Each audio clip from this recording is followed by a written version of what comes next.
Okay, well, I just finished the week-long Provence Prestige and Velo bike tour with Belle France. I'm leaving my hotel now on my fully loaded touring bicycle. If you can see it here. It's very heavy now that I'm carrying all of my gear. But today I'm gonna begin cycling towards Barcelona, Spain. It's gonna take me about 2.5 weeks to get there. I'm gonna just take my time and go slowly. It's a little overcast today. It looks like it could rain, but overall the weather is pretty nice. I'm wearing a polo shirt today, and I'm gonna head west towards Barcelona. We'll see how far we get today. Here we go. I woke up this morning and I had a big bug bite on my neck. Can you see that? I don't know what that is, but a spider bite or something there. It's huge.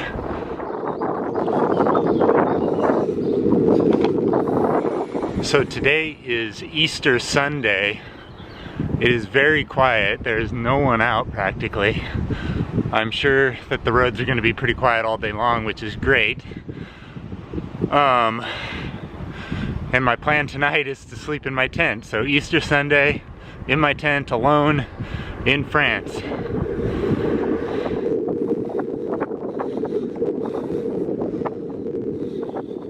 Yesterday I went to the mental asylum where Vincent van Gogh, well, he committed himself.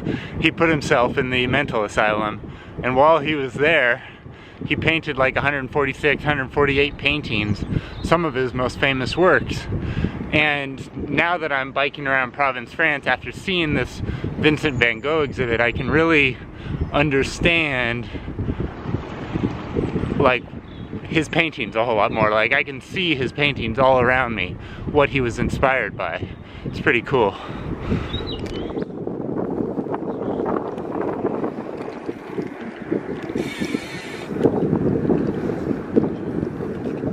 I stopped here. I've gone 22 kilometers today, so I just stopped on the side of the road. I'm gonna get a little snack break. I don't know if you can see this, but I've got some strawberries in here, bananas. Yeah, got a little squished. So I'm entering the town of Arles, I think. I don't know how to say any of the names around here. Arles, France. I'm just gonna zip through town. Try to get out of the city as much as possible. I don't like going into these big cities.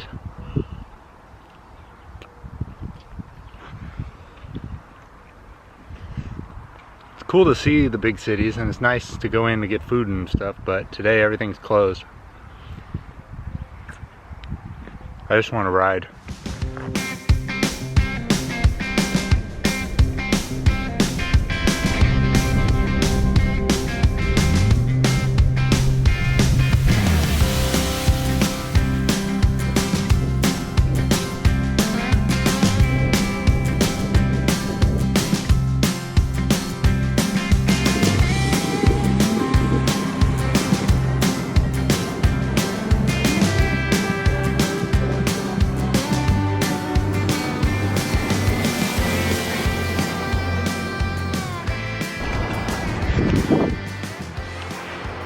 At first, coming into town here, I thought they were having like an Easter carnival, but then I saw the barriers they're putting up in the middle of the street, and I think they're running bowls through the middle of the street. Like I've seen this on TV or YouTube or whatever, where they literally like get chased by wild animals down the middle of the street.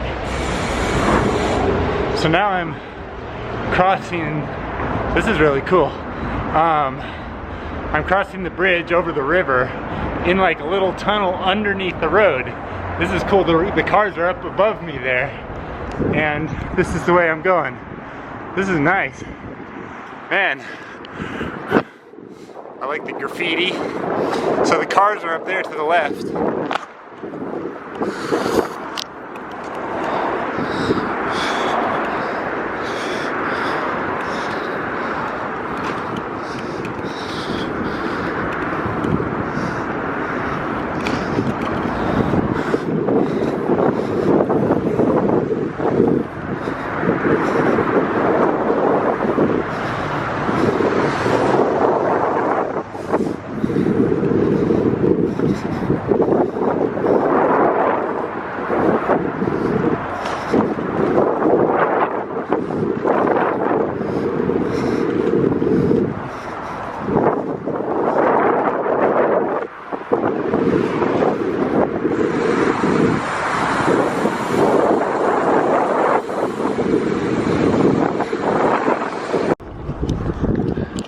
I just passed a couple houses, and in the garden were the families having their like Easter brunch or lunch or whatever, and they all kind of looked at me cycling past. Here I am out on my own, all alone on Easter Day.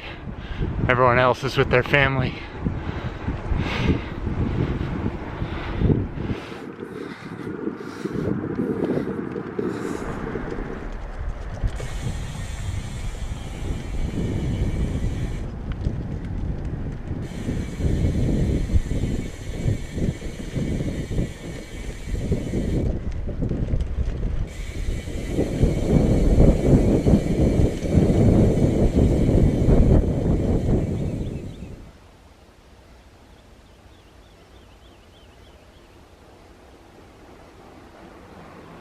So it's 1:40 in the afternoon now. I've gone over 50 kilometers.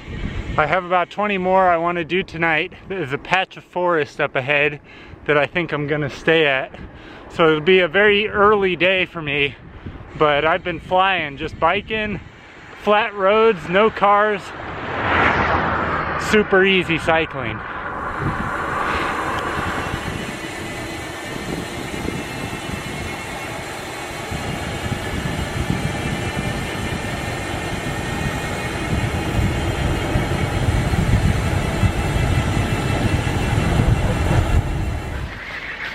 It's just started raining, so I've dug my jacket out of my rear pannier bag here, and I'm putting it on. Look at all these flies. Ugh.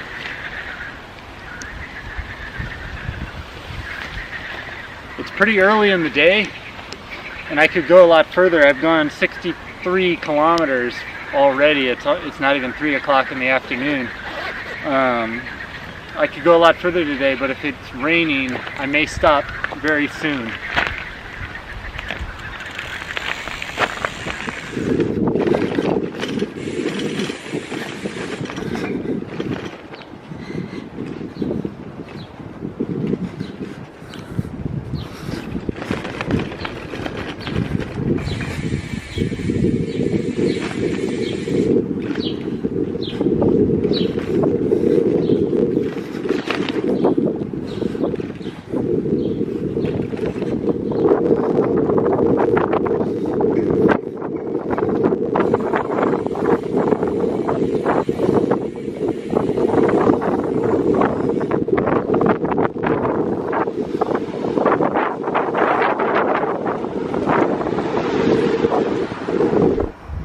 Alright, here's what I'm looking for.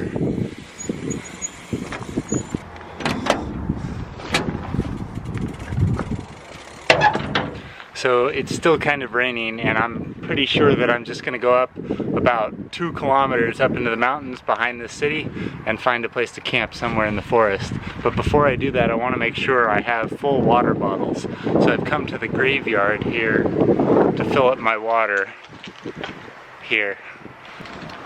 Before I fill up my water, I want to drink as much of it as I possibly can.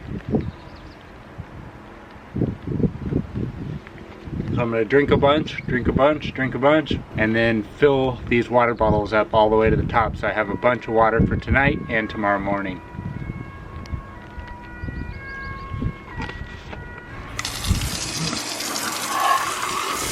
Oh, jeez.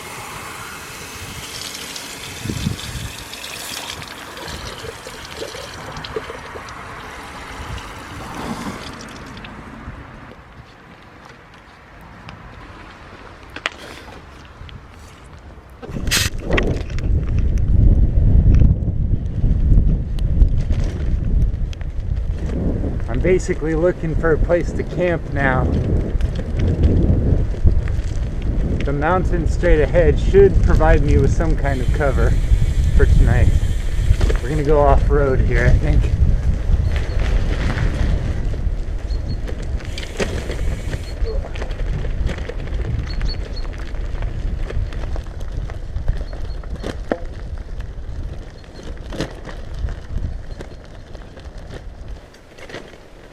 I'm looking for a place to camp here in the forest.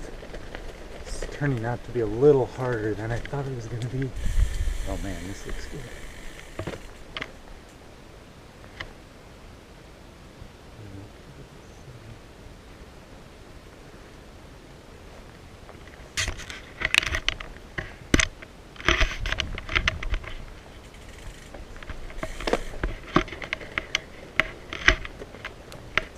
that might be a possibility right there if I just go back a little ways from the road. Just gonna check it out up here first. I'm always trying to find like the best spot. I just don't settle for the first thing I come across.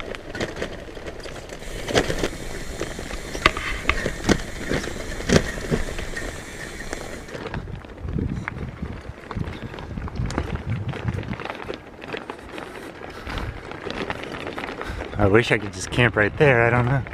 If someone saw me, they might call the police.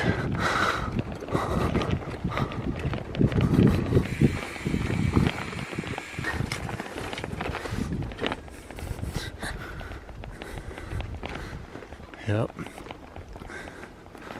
This is my spot for tonight, I think. What the heck is that thing? It's like a toilet.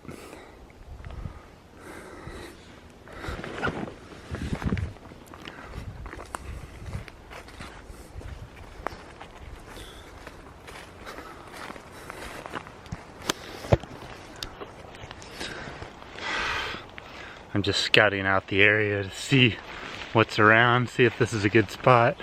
I think people have camped back here before. There's a obvious like pullout, but there's this thing, so maybe this is what they're driving back to. I don't know what this is. What is that? I'm afraid to lift it up. Oh shit. It's covering.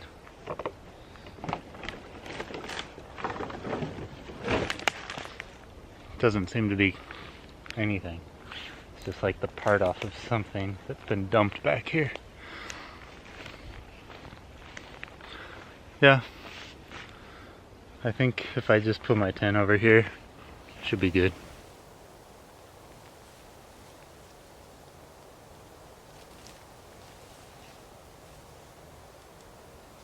Okay, so I've got my camp set up and I am in my tent, and that means it's time for one of my infamous tent talks. So the first thing I want to talk about today is the fact that I didn't film as much as I normally do. And the reason why is I have been making these vlog style videos from my bike tours for the last 4 years. And while it's awesome that in the last 4 years I've created hundreds of videos for the Bicycle Touring Pro YouTube channel, and I've been able to document my bicycle touring adventures all around the world on video, one of the major downsides to making those videos, for me at least, is the fact that shooting those videos is very, very tiring. In fact, I think that the act of making the videos and like talking to the camera like I am right now is about 3 times more tiring than actually just riding my bicycle and like going over a mountain and doing all the traditional bicycle touring stuff. So for me, making these movies is 3 times more tiring than just doing the bike trip alone. And so when I started planning this particular bike tour, where I'm going to be riding from Saint Remy, France to Barcelona, Spain over the course of about 2 weeks, I started thinking about like making these videos like I have been for the last 4 years, where I'm documenting every little thing that I do, you know, setting up the tent and taking down the tent and, you know, setting up the camera, riding past the camera and then going back for the camera and doing that dozens of times each and every day. I just started thinking about it and I was like, I don't know if I have it in me to document another bike tour in the way that I have been for the last 4 years. So what I want to do is I want to do more videos kind of like I am doing right now, where I'm talking to the camera. I want to talk to you a little bit about obviously like what happened to me during each and every day, but I also want to share some stories with you from my previous bicycle touring adventures. I have documented on video the past 4 years of my cycling adventures around the world, but before that I had done 15 years of cycling that was never documented on camera and that I've never really talked about much before. So maybe I can talk about some of those previous bike tours just a little bit with you and share some of the stories that happened to me during my first 19 years of bicycle touring all around the world. The second thing that I wanted to talk to you about is the fact that today there was almost nobody on the road. Today is Easter Sunday and people are with their families or eating food or at church, and I pretty much had the entire world to myself, which as a cyclist was super, super nice. I did not have to contend with very many cars, very many trucks, very many people today. It was incredible. It felt a little post-apocalyptic today at times, almost as though I was the last man on earth or something, simply because I'd be riding through some villages and there was just nobody out. Like, all the stores were closed, nobody was out, it was just me, and it was silent, you know, just whoosh. All I could hear was just my wheel spinning.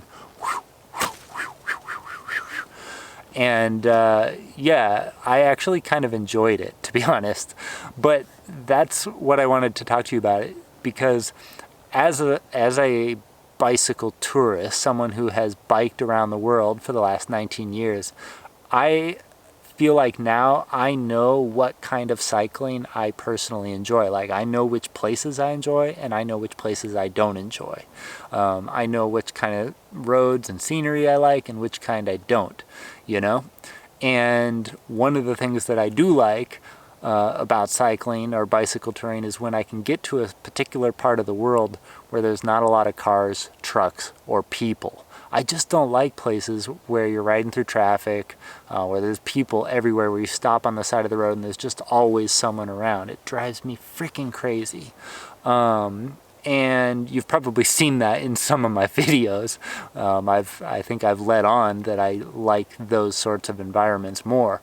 Kind of like when I went to Scandinavia 2 years ago and cycled across Sweden and Finland and Norway. Like, that is my ideal type of bicycle touring. Other places that I've gone, like, I don't know, Colombia and Ecuador, where there's people just all over the freaking place, was not my ideal. Even though, like, those places were beautiful, the people and the traffic and the cars and trucks, that's the stuff that kind of spoils it for me. So it's not about the place, it's more about the opportunity for solitude. That's what I am looking for, I guess, in my ideal bicycle touring destination.